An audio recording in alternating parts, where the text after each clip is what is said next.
BJP की fire brand नेता और भोपाल से बीजेपी सांसद प्रज्ञा सिंह ठाकुर की कार को टक्कर लग गई थी। बता दें ये घटना 13 अप्रैल की रात की है और 15 अप्रैल को प्रज्ञा सिंह ठाकुर ने इस घटने को लेकर एफआईआर दर्ज करवाया।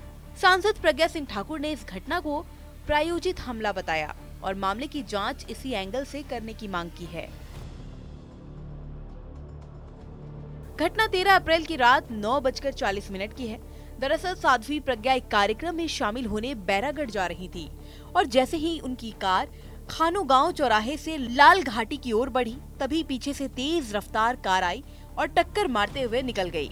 इसके बाद में कार चला रहे ड्राइवर और सुरक्षा कर्मियों ने कार को पकड़ा और डायल 100 को कॉल पर बुलाया, जिसके बाद टक्कर मारने वाली कार के ड्राइवर और उसमें सवार 3 युवकों को पुलिस के हवाले कर दिया। घटना की एफआईआर अगले दिन 14 अप्रैल की शाम करीब 6 बजे कोहे फिजा पुलिस थाने में कराई गई।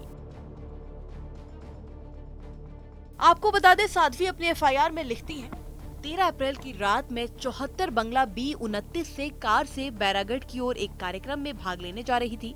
कार ड्राइवर अनूप कार चला रहा था। पीएसओ मनीष, उदय, धर्मेंद्र, विवेक, पुष्पेंद्र भी मेरे साथ कार में थे।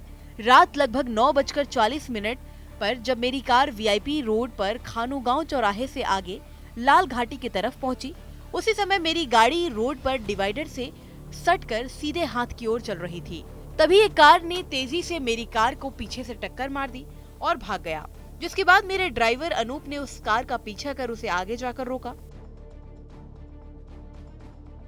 टक्कर मारने वाली कार को रोकने के बाद हमने पुलिस को बुलाया, जो लगभग 20-25 मिनट बाद आई। तब तक मैं अपनी कार और स्टाफ समेत टक्कर मारने वाली कार और उसके चालक को रोके खड़े रहे। पुलिस के आने के बाद कार, उसके चालक और कार में सवार अन्य 3 लोगों को पुलिस के सुपुर्द कर दिया था। उसके बाद मैं अपने कार्यक्रम के लिए निकल गई थी। वहां से रात अधिक होने से और अगले दिन 14 अप्रैल को अंबेडकर जयंती के कार्यक्रम में व्यस्त होने से पुलिस में रिपोर्ट नहीं कर सकी, इसीलिए 14 अप्रैल की शाम को रिपोर्ट दर्ज कराई।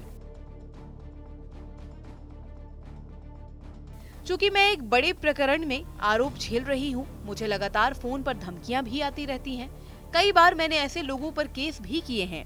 मेरे जीवन को सदैव ही ऐसे लोगों से जान का खतरा बना रहता है, इसीलिए मुझे वाई स्तर की सिक्योरिटी दी गई है। जिस प्रकार से मेरी कार को खतरनाक ढंग से टक्कर मारी गई और भाग निकले, उस कार में 3 अन्य लोग भी बैठे थे। इस कारण ये घटना मुझे सामान्य घटना नहीं लग रही थी। ये मुझे और मेरे जीवन को हानि पहुंचाने का एक षड्यंत्र भी हो सकता है, इसीलिए इसकी जांच और नियमानुसार कार्रवाई की जानी चाहिए।